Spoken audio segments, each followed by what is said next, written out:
Hey everyone, Tito here. Now you may have noticed I've been missing for a few weeks, and that's because I've been on a trip out to Japan, taking in the amazing sights, the culture, and cuisine. But we of course know I'm really here to search for retro video games. During my trip, I traveled to Tokyo, Kyoto, and Osaka, and I'll be doing a dedicated video on each city as they each offer their own unique experience culturally, and of course with what video games I was able to find in each. Now this entire trip was made possible by the amazing folks over at Sendico, but more on them later. Okay, so while my trip did start and end in Tokyo, I figured I'd start with Osaka first, then move on to Kyoto for the next video, and then end the series with Tokyo since that is where I did spend most of my time and found most of my video game pickups. So to start this mini-series off, we'll begin with the second city I visited, which again is Osaka, which means we'll have to hop on a train. And not just any train, I'll be taking Japan's high-speed or bullet train called the Shinkansen. Now there are multiple Shinkansen trains that go to different places, and the one we're getting on to head to Osaka from Tokyo is called the Hikari, which will take us to the Shin Osaka station. If you ever plan to travel to multiple cities within Japan, the Shinkansen is definitely the way to travel. And while tickets are a bit pricey, purchasing a JR pass really makes it much more economical, especially if you travel to more than one destination. So right after our 3-hour trip on the bullet train to Osaka from Tokyo, we hopped off to check into our hotel. But all we did was drop our stuff off because we were pretty hungry and wanted to grab a bite to eat as soon as we could. We found this really great conveyor sushi place right outside the hotel, which was fantastic and really convenient. They even had this really cool trolley delivery system for special orders that I thought was particularly charming. We even managed to use it ourselves. Pretty neat. Well, after getting fueled up with some sushi, we were ready to head to our first retro game store. So let's go. Our first stop, which may come as a surprise to some, was Super Potato. That's right, there's actually more than one Super Potato in Japan. The one most people are familiar with is the one in Akihabara in Tokyo, but there's also one right here in Osaka, and it's got a pretty sweet selection, so let's check it out. I have to say that Super Potato never disappoints. They have such a variety and depth of games and game consoles. From a huge selection of Neo Geo AES games, all the way to complete in-box Pokemon games. I did run into their selection of Game Boy consoles ranging from the DMG all the way to the Advance, and let's just say the prices are a bit out of control. The Play It Loud DMGs were running around 24,000 yen, which with the current exchange rate is about $165. And Game Boy Colors were around 130 bucks. Now we didn't stay in Super Potato too long since it was getting kinda late, but we'll be back later in the trip for a more thorough visit. Since it was getting to be around dinner time, we decided to head down to the Dotonbori part of Osaka. This place is massive and filled with people. There are a ton of great places to check out and eat, or simply just explore and watch people go by. We also definitely had to check out the beautiful waterways that run through the Dotonbori, which just look amazing at night. And of course, the main attraction in the Dotonbori is the Glico Running Man. Now, Glico is a pretty famous brand in Japan, and you may know them from their ever-popular Pocky Sticks, those pretzel-like snacks that everybody, including yours truly, just love. And the Running Man sign is definitely one of the big attractions in Osaka, so I just had to get my photo taken in front of it, just like everyone else. And so ends my first day in Osaka, with the second one beginning just as quickly. Now, we wanted to hit the ground running on the second day, so the first thing we wanted to check out is the Osaka Castle, which is located basically in the center of the city. It's definitely one of the most famous landmarks in Osaka, as well as the whole of Japan, so if you ever visit the city, it's definitely one of the things you'll need to check out. The castle itself is massive, and the grounds it's constructed on are very well manicured and beautiful. The castle is appropriately surrounded by a moat, just like any castle should be. Now, my good friend Simon and I tried to get a tour of the inside of the castle, but the line was super long, and it's something you should definitely plan for ahead of time, or maybe even reserve if at all possible, or just get there earlier in the day when the line isn't quite as long. You probably can't tell from the video, but pretty much the entirety of my trip to Japan was extremely hot, averaging in the mid to high 90s almost every day, with also extremely high humidity. At the very top of the castle, you could see the observation deck, which I'm sure gave a pretty stunning view of the city. That would have been pretty cool to check out. So after checking out the Osaka Castle, we decided to head back to do some more retro game hunting. However, on our way we passed two beautiful temples. That's one of the really cool things about Japan, is just how seamless the city with all of its modern buildings blends with traditional temples that are scattered throughout the city.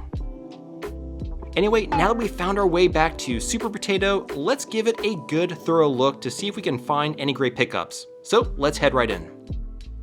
Now, right off the bat, I found this beautiful complete-in-box Super Graphics system, which is one of the consoles I'm looking for, but it's nearly 300,000 yen, which is a bit out of my price range. They even have some super rare items that aren't even for sale, like this Astro Boy Game Boy Light variant.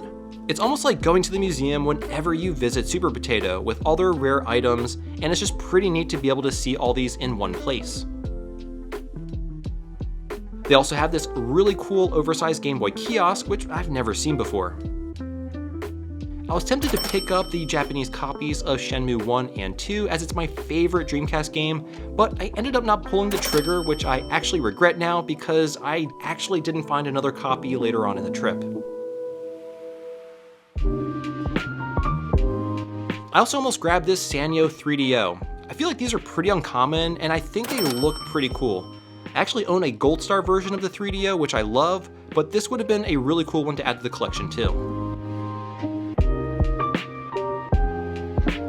Now, I also wanted to get a boxed Nintendo 64, and this one here is super pricey at about 17,000 yen. I was actually able to find a much better deal in Tokyo, but you'll need to wait for that video to come out to see what kind of deal I got and what other awesome finds that I was able to get. And here was a sort of junk bin of non-working consoles, and they were selling this PC Engine Duo R for about 16,500 yen. That's still pretty expensive considering it's broken, but it could have made a really cool refurb video. Kinda regret not picking this one up too. Now, there's one thing you need to realize when checking out stores like these, and that is that there is stuff packed into every nook and cranny. You have to keep your eyes peeled and make sure you're looking up, down, left, right, because I circled the store multiple times and always found something new, even though I went through the aisles multiple times. So definitely a lesson learned is that you need to take your time and just look everywhere. You never know what you'll find. Here they also have a PC Engine LT, which is super rare and, as you can see, pretty dang expensive. And right next to it is another Super Graphics, but this time it's loose without the box and quite a bit cheaper, but still pretty pricey. The amount of boxed Super Famicom games is pretty incredible too. Here's some loose Wonder Swans, which is one of the handhelds I'm looking to pick up, and at about 4,000 yen is not a horrible deal, but I think we can do better, so I'll keep looking. Now here you can see that we even have Laserdisc games. Again, these are really rare and you definitely don't see them often at all. I actually already have Pyramid Patrol, but it's still pretty cool to see this out in the wild. Anyway, our next stop on the agenda is Suragaya, another secondhand shop chain that you'll find throughout Japan that also sells retro video games. Now the selection here isn't quite as large as Super Potato, but they have a respectable amount of retro game consoles. Here's a Neo Geo AES, which is one of the systems that I'm looking to get a good deal on. Again, not a huge selection of stuff that I'm looking for, so now we're going to head to our last retro game store of the day, and this one is called Retro TV Game Revival. I love the name of this place, so hopefully we can find some good stuff inside. And right off the bat, I see an amazing selection of Game & Watch systems. They also had a Sanyo 3DO system, which I was really close to pulling the trigger on, but again, I held back. I don't want to spend all my money on one of these just in case I see something better later on. Well, that's all the retro game hunting I could handle in one day, so we decided to call it an evening with some sushi and prepare ourselves for day 3 in Osaka, which should be a lot of fun. Now, you don't need to travel all the way to Japan in order to score great deals on retro video games. Sendico is an online service that helps you shop on Japanese websites and bid on Japanese auctions. They hold and consolidate all your orders in their warehouse until you want them shipped right to your door. They package them with care and ship all your orders in a single box directly to you. I use Sendico all the time and have always had a fantastic experience and found some killer deals on retro video game consoles. The folks at Sendico have made this entire trip to Japan possible, so I want to give them a huge shout out for sponsoring the trip. Check out the link in the description to get started with Sendico so you can find your very own retro gaming deals. Alright, so bright and early the next day, we hopped on a train to the Universal City Station. Because yes, you guessed it, today we'll be going to Universal Studios Japan. Now we got there pretty early, and that's because we wanted to make sure we could get our passes for Super Nintendo World. This wasn't something that you could reserve ahead of time, so you actually need to reserve your time slot to Super Nintendo World through the Universal Studios app that very day. It is a bit confusing, but thankfully we were able to reserve our time slot, which wasn't until about 12 p.m., so we had some time to kill. To start things off, we actually went to the Super Mario Cafe. I grabbed a sort of Mario-themed ice cream sandwich, and my friend Simon got the Mario Strawberry Soda.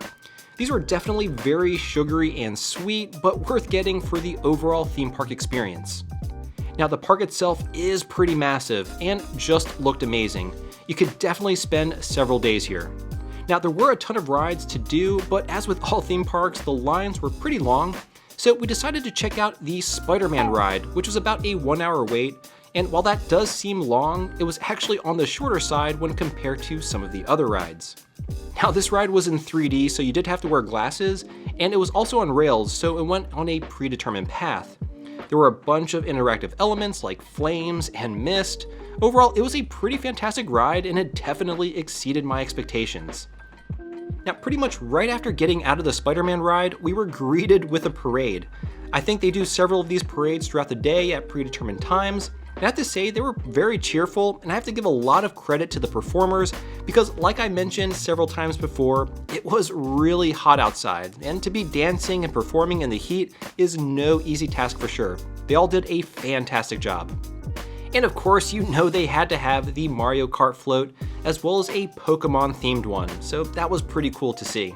And speaking of which, there were just a lot of Pokemon and Mario themes throughout the park. After killing some time, it was finally 12 p.m., so we could finally head over to Super Nintendo World.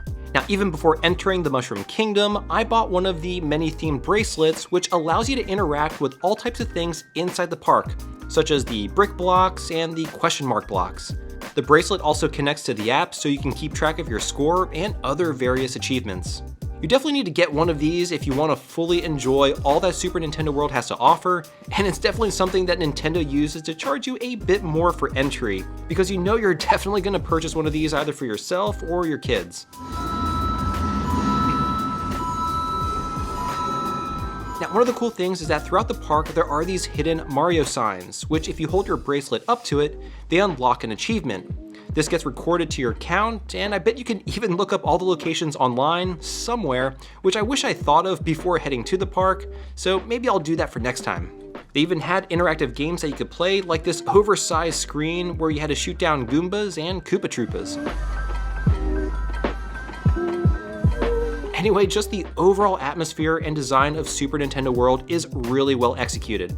The park itself is actually a lot smaller than I thought it would be, but they really definitely packed a ton into this small space. It's definitely worth checking out for sure for any Nintendo fan. Anyway, once we had our fill of all this Nintendo goodness, we hopped on the train back to the hotel. But we had one last stop on the itinerary before the Osaka leg of our trip was over. Anyway, we took the train to the Osaka station, which as you can see is a pretty big hub. Now, this station is connected to what is called the South Gate Building, and inside they have a Nintendo store, a Pokemon Center, and even a Capcom Cafe. So I definitely wanted to check out each of these places. And it looks like that they're all located on the 13th floor of the building, so let's head on up.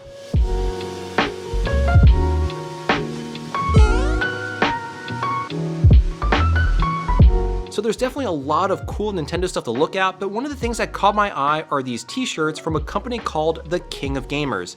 They package their shirts in these classic Famicom boxes that just look amazing.